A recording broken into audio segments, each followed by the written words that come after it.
আমাদের এই স্ট্রেসফুল লাইফে দিনের শেষে ঘরে ফিরে এসে যদি একটা অ্যাকুরিয়ামের সামনে বসা যায় তাহলে মনটা খুব ভালো হয়ে যায়। আর সেটা যদি প্ল্যান্টেড হয় তাহলে তো কোনো কথাই নেই। আজকে আমি আপনাদের একটা প্ল্যান্টেড অ্যাকুরিয়াম করতে গেলে যে যে ইকুইপমেন্টসগুলো দরকার হয় এবং কেনার পর যে যে জিনিসগুলো করা প্রয়োজন তার একটা ধারণা স্টেপ বাই স্টেপ দেওয়ার চেষ্টা করব। নমস্কার বন্ধুরা, আমি শুভ, আর চ্যানেলের নাম দ্য বং অ্যাকোয়াস্কেপার। আর এরকম আরও ভিডিও পাওয়ার জন্য প্লিজ চ্যানেলটাকে লাইক, শেয়ার অ্যান্ড সাবস্ক্রাইব করে দেবেন, আর পাশে রাখা বেল আইকনটাকে প্রেস করে দেবেন।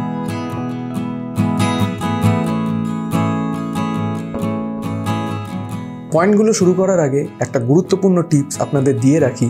আপনারা যারা প্রথম বা নতুন প্ল্যান্টেড অ্যাকোরিয়াম শুরু করতে চাইছেন তাদের জন্য বেস্ট টাইম হচ্ছে নভেম্বর থেকে ফেব্রুয়ারি। প্ল্যান্টেড অ্যাকোরিয়ামের একটা মেন সমস্যা থাকে টেম্পারেচার।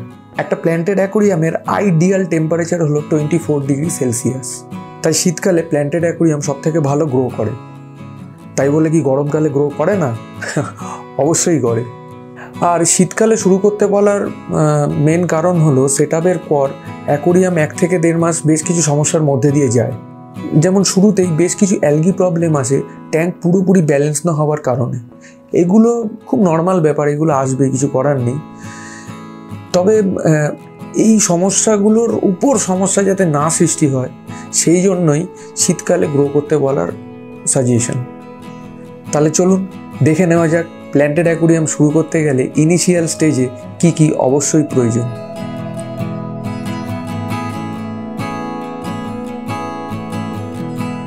প্রথমেই যেটার কথা আমি বলবো সেটা হচ্ছে একটা প্রপার ট্যাঙ্ক।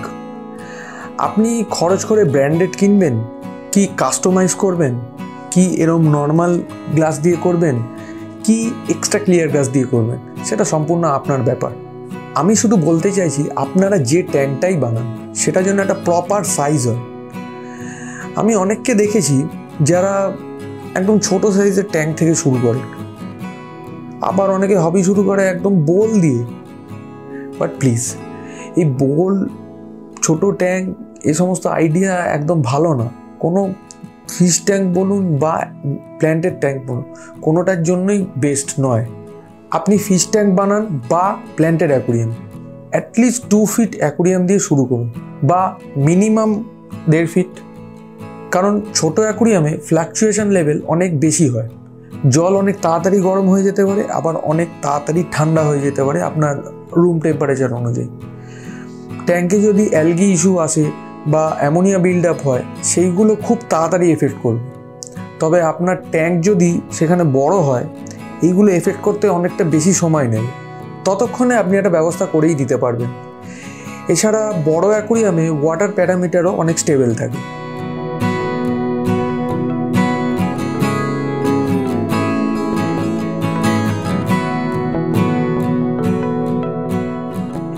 এরপরে সেকেন্ড ইম্পর্টেন্ট জিনিস যেটা আসে সেটা হলো ফিল্টার। ফিল্টার যে কোনো অ্যাকোরিয়ামে একটা হার্টের কাজ করে। হার্ট ছাড়া যেমন মানুষ বাঁচে না, তেমনি ফিল্টার ছাড়াও প্ল্যান্টেড অ্যাকোরিয়াম করা সম্ভব না।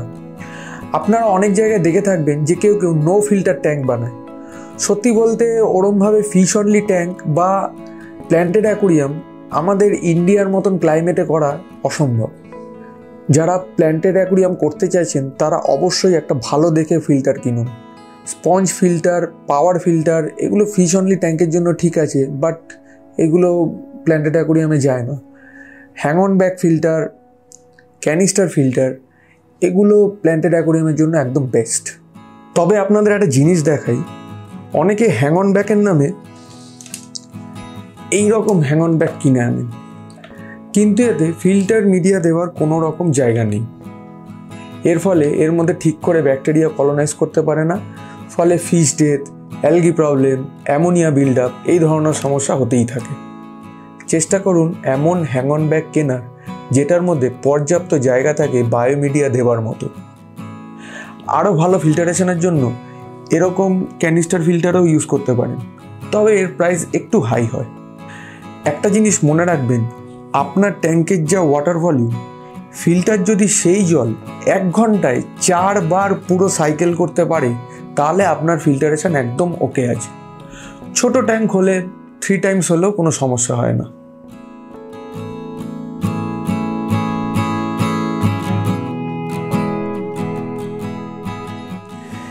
এরপর যেটা নিয়ে আলোচনা করব সেটাও যথেষ্ট গুরুত্বপূর্ণ, সেটা হলো লাইট।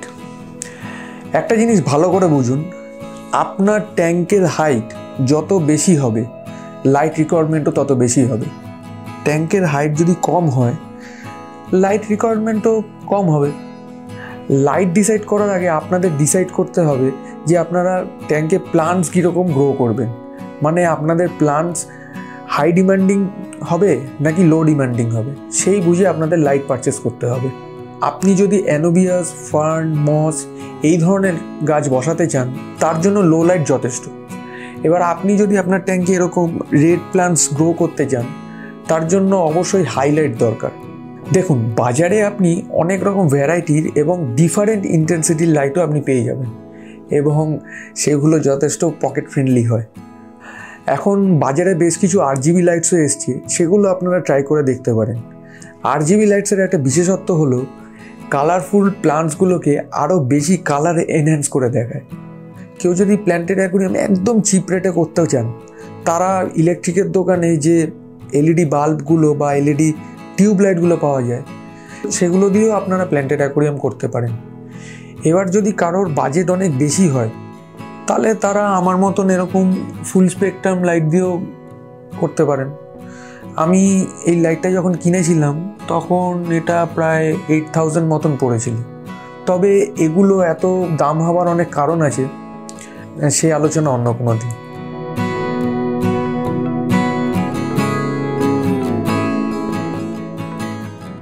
এর পরের ইম্পর্টেন্ট জিনিসটা হলো সাবস্ট্রেট। দেখুন, আপনারা দামি কম দামি দুরকম সাবস্ট্রেটই ইউজ করতে পারেন, তবে আমার রিকমেন্ডেশন থাকবে আপনারা অন্ততপক্ষে এখানে একটু খরচ করে অ্যাকোরিয়াম সয়েল কিনুন। মার্কেটে অনেক রকম অ্যাকোরিয়াম সয়েল যেমন ADA, ট্রপিকা, নিও এগুলো খুব সহজেই পেয়ে যাবেন। অ্যাকোরিয়াম সয়েলের মূল অ্যাডভান্টেজ হলো এগুলো খুব নিউট্রিয়েন্ট রিচ হয়, ফলে গাছের রুট গ্রোথ খুব ভালো হয়। অনেকে বালি দিয়েও প্ল্যান্টেড অ্যাকোরিয়াম বানায়, কিন্তু এতে প্ল্যান্টের রুট স্ট্রাকচার অত ভালো করে হয় না। অনেকে ভাবে জলে ফার্টিলাইজার দিলে প্লান্ট গ্রো করবে, কিন্তু গোড়াতেই যদি গন্ডগোল থাকে তাহলে আর প্লান্ট গ্রো করবে কি করে? এছাড়া আপনারা গার্ডেন সয়েল দিয়েও প্ল্যান্টেড অ্যাকোরিয়াম বানাতে পারেন, তাতেও যথেষ্ট ভালো পরিমাণে প্লান্ট গ্রো করে। তবে গার্ডেন সয়েলের লাইফ 1 থেকে 1.5 বছর, আর অ্যাকোয়া সয়েল আরামসে আপনার 3 থেকে 4 বছর চলে যাবে। সবশেষে ডিসিশন আপনার, স্যান্ড, গার্ডেন সয়েল না অ্যাকোয়া সয়েল।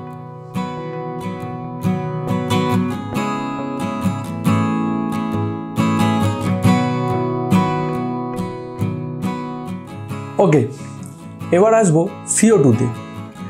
আমি মনে করি কার্বন ডাইঅক্সাইড ছাড়া একটা প্ল্যান্টেড অ্যাকোরিয়ামে প্লান্ট গ্রো করা কোনোভাবেই সম্ভব না, তা সে যত ভালোই লাইট, CO2, ফার্টিলাইজার হোক না কেন। কারণ গাছ তার খাবারটাই যদি না পায় তাহলে সে ফটোসিনথেসিসটাই বা করবে কী করে, আর গ্রোই বা হবে কী করে?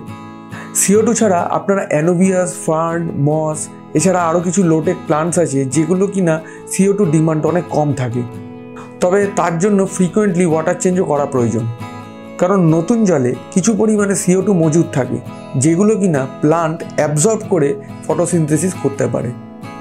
এছাড়া DIY CO2 আছে, যেগুলোর মধ্যে সবথেকে বেস্ট আমি মনে করি সোডা আর সাইট্রিক অ্যাসিডের যে ফর্মুলাটা। এছাড়া চিনি ও ইস্ট দিয়েও আপনারা CO2 তৈরি করতে পারেন। এই মেথডে গাছ মোটামুটি বেশ ভালোই গ্রো করে। তবে DIY CO2-তে একটা ড্রব্যাক হচ্ছে যে CO2টা 15-20 দিনের বেশি যায় না, মানে আপনাকে আবার নতুন করে রিফিল করতে হবে। সব থেকে বেস্ট মেথড হলো প্রেশারাইজড CO2। এতে আপনি আপনার গাছের ডিমান্ড অনুযায়ী CO2টাও কন্ট্রোল করতে পারবেন, যেটা কিনা DIY মেথডে কোনোভাবেই সম্ভব না। হ্যাঁ, এটা ঠিক যে একটা প্রেশারাইজড CO2 সিস্টেম কিনতে গেলে প্রথম দফায় একটা ভালো পরিমাণে খরচ আছে, তবে রিফিলিং চার্জ আপনার DIY মেথডের রিফিলিং চার্জের থেকেও হাফ হবে কিনা আমার সন্দেহ। আমি এখানে একটা 2 কেজির সিলিন্ডার ইউজ করি এবং লাস্ট আমি এটার রিফিলিং করিয়েছিলাম প্রায় 1.5 বছর আগে এবং স্টিল রানিং। এবার বাকিটা আপনাদের choice, without CO2, DIY CO2 না প্রেশারাইজড CO2।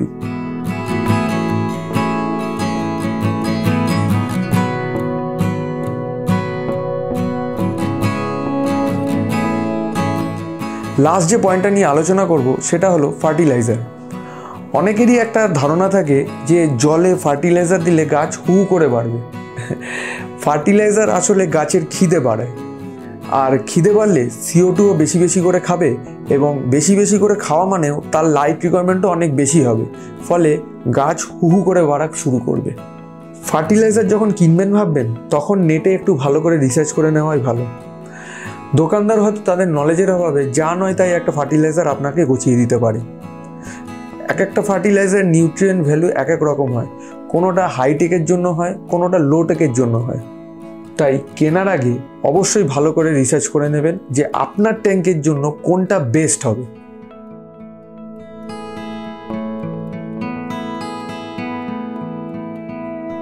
এবার আসি last but not the least, সেটা হলো আপনি আপনার ট্যাঙ্কে যে জলটা ইউজ করেন তার ওয়াটার কোয়ালিটি। দেখুন, আমাদের কলকাতার বেশ কিছু অঞ্চলে জলের কোয়ালিটি অত্যাধিক বেশি হার্ড, অর্থাৎ তার TDS লেভেলও অনেক বেশি হয়ে থাকে।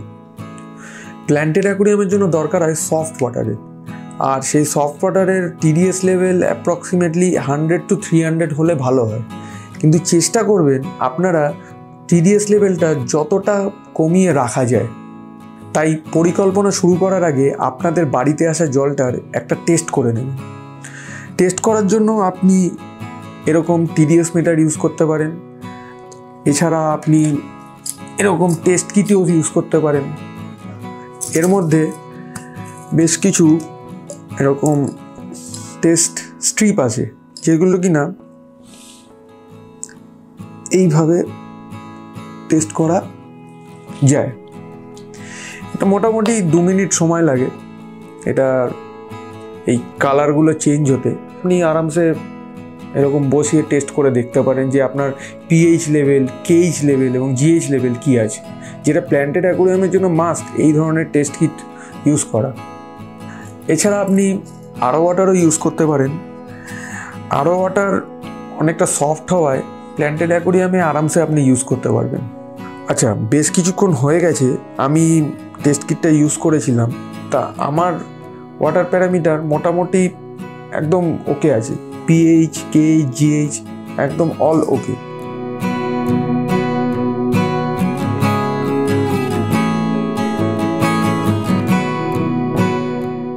আমি আশা করছি যে পয়েন্টগুলো আপনাদের বললাম সেটা আপনাদের একটা প্ল্যান্টেড অ্যাকুয়ারিয়াম হবি স্টার্ট করতে অবশ্যই গাইডেন্স হিসাবে কাজে লাগবে। আরও কোনো পয়েন্ট নিয়ে আপনাদের যদি জানার ইচ্ছে থাকে তাহলে কমেন্ট বক্সে জানান, আমি চেষ্টা করব সেটা নিয়েও একটা ডিসকাশন করার। ভিডিওটা ভালো লেগে থাকলে লাইক, শেয়ার অ্যান্ড সাবস্ক্রাইব অবশ্যই করে দেবেন, আর পাশে থাকা বেল আইকনটা প্রেস করে দেবেন প্লিজ। তাহলে দেখা হচ্ছে নেক্সট ভিডিওতে। Till then, tata, bye by.